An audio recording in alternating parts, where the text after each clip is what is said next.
Welcome, Alistair. So you're performing for us on Friday a program of music for solo viola. Would you like to tell us a little bit about your program and the inspiration behind it?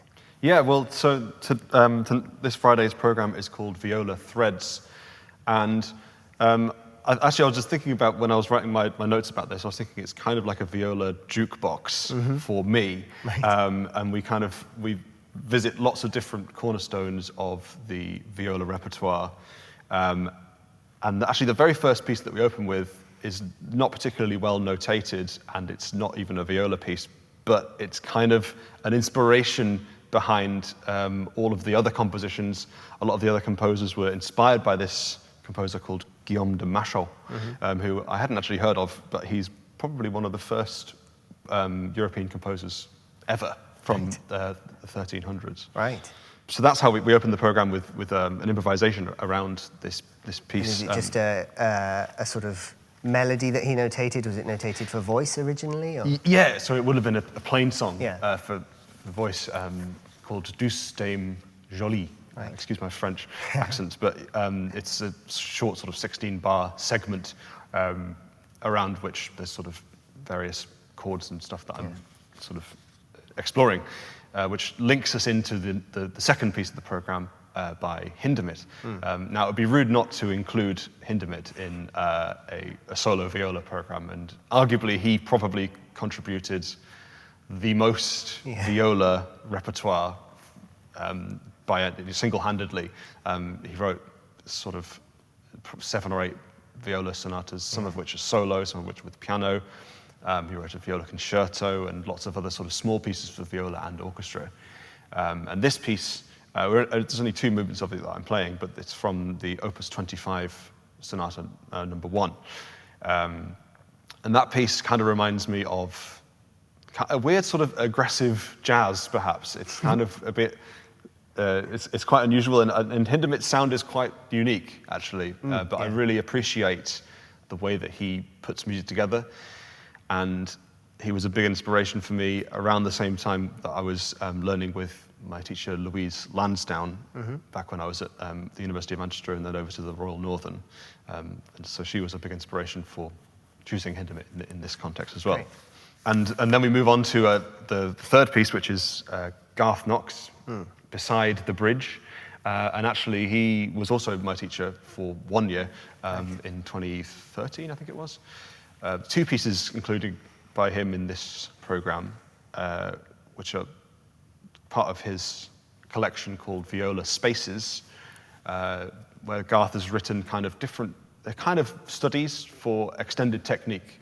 And it's the first one that's ever been done of this kind, where we have a study dedicated to, for example, Sul Ponticello, which is the one you hear, that's just beside the bridge. So we're playing literally beside the bridge. And it encourages students to think about different aspects of their technique, which perhaps they don't explore when they're just playing, the vast majority of classical music. The second piece, which is actually the final part of the program, is called 9 Fingers, and that is entirely pizzicato, so the bow is not even needed at all.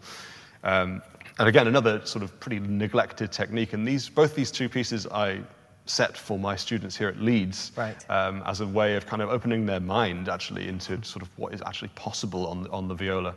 We get so hung up on sort of just trying to make a good sound, trying to just play normally. There's plenty of that to be doing, and it tends to happen kind of anyway when you're doing orchestra, when you're playing chamber music. So much music is sort of requiring that, but at the same time we do need to sort of understand and practice these other techniques in order to improve our kind of overall viola well-being, if you like. Yeah, well, often a limitation like that, like you say, playing or writing a whole study with using one technique can actually encourage you to find other areas of expression, can't you? Do you find that with these pieces? Yeah. I mean, for example, if you think about pizzicato, something that if you haven't practiced it, you don't understand that there's different types of pizzicato you can make. 9 Fingers uses all 9 fingers that are possible to use. So you obviously need to hold the viola. I should probably have the viola with me, really, but you hold the viola on your left shoulder, and your left thumb is sort of required to sort of stop it from falling to the ground. Yeah. But these 4 fingers you can use, and then of course the remaining 5 on this hand you can also use, and you can make so many different types of sound that you don't even think about it if you're just sort of playing with 1 finger the whole time. Yeah. So a really inspirational sort of set of works by Garth Knox there. I've also another piece I've included is a piece by Campagnoli, and he wrote 41 caprices in the 1700s, and is, as far as I know, one of the only composer of viola etudes from the classical period. And around the same time that Campagnoli was composing his caprices, the violin and the cello were experiencing a huge amount of attention, both for sort of solo music and also for kind of concertos and stuff. Yet the viola started to sort of fall back into the shadows around this time. Arguably before then, when we were from the music of sort of Dowland and the Renaissance period, where we had sort of more polyphonic music, the viola was more of an equal voice. But as we sort of progress through the classical period, the viola starts to sort of recede into the background a little bit. So Campagnoli was an important sort of proponent to make sure that violists were staying in good shape. And I remember I read a quote from William Primrose, who was a early 20th century virtuoso, and he sent all of his students to go and do Campagnoli and play them in his edition. They're all playing ridiculously high up the instrument, playing sort of unnecessarily difficult things.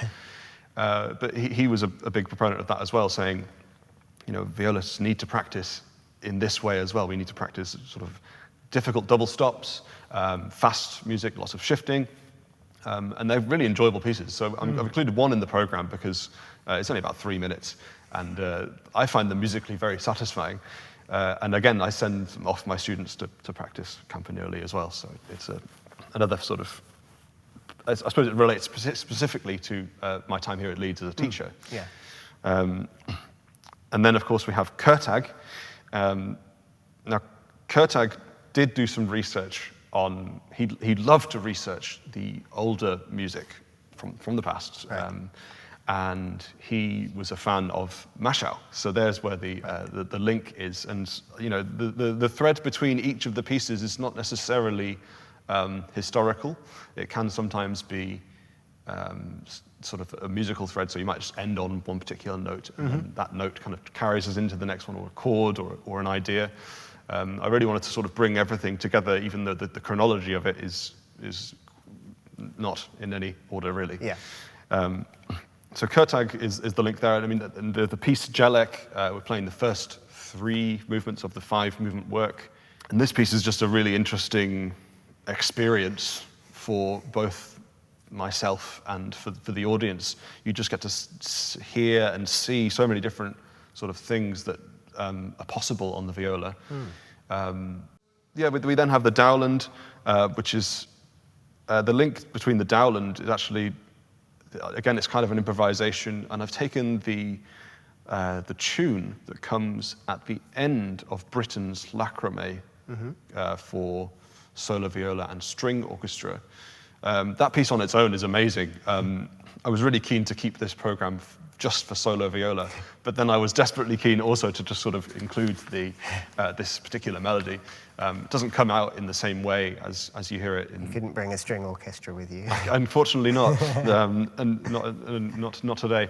But yeah, the melody that comes from it is, it's called "If My Complaints Could Passions Move," and it's again just similar to the Maschau. It's quite it's a simple sort of plain song type melody, and I've just kind of added a few things to it to find some interest in there, and I sort of decided to use a special technique that we've not really heard anywhere else in the program. I suppose just generally about this program, I was really hoping to kind of play a little bit of everything and show what the viola is kind of capable of, so that perhaps any budding students that are watching are thinking, or anybody who's thinking about picking up the viola might be thinking, what can it do, and what is out there? What can we do on it? And so hopefully throughout all this program you'll see kind of a good variety of all these different things. Yeah, so the last piece that I haven't mentioned is the Vieuxtemps Capriccio, and I really just wanted to play this piece because I think it's really beautiful, and it's kind of one of the quintessential sounds of the viola. I think a lot of people think the viola is quite a sort of lamenting, soft, mellow instrument, and every other piece in the program would contradict that statement. However, the Capriccio is very much of this ilk, and it's very calm and very relaxing. And it's a piece that I've not played before, and I just really wanted to just experience having a go at it. Then, as I said, yeah, we closed the program with 9 fingers, which is definitely the most silly piece as well, just with all the fingers flying everywhere and all sorts of interesting guitar-type sounds. But yeah, it's been a real pleasure sort of putting this program together, and I'm really looking forward to sharing it with you. Fantastic. Well, Alistair Vennart, thank you for talking to us today, and I look forward to watching your program, your concert on Friday. Thank you.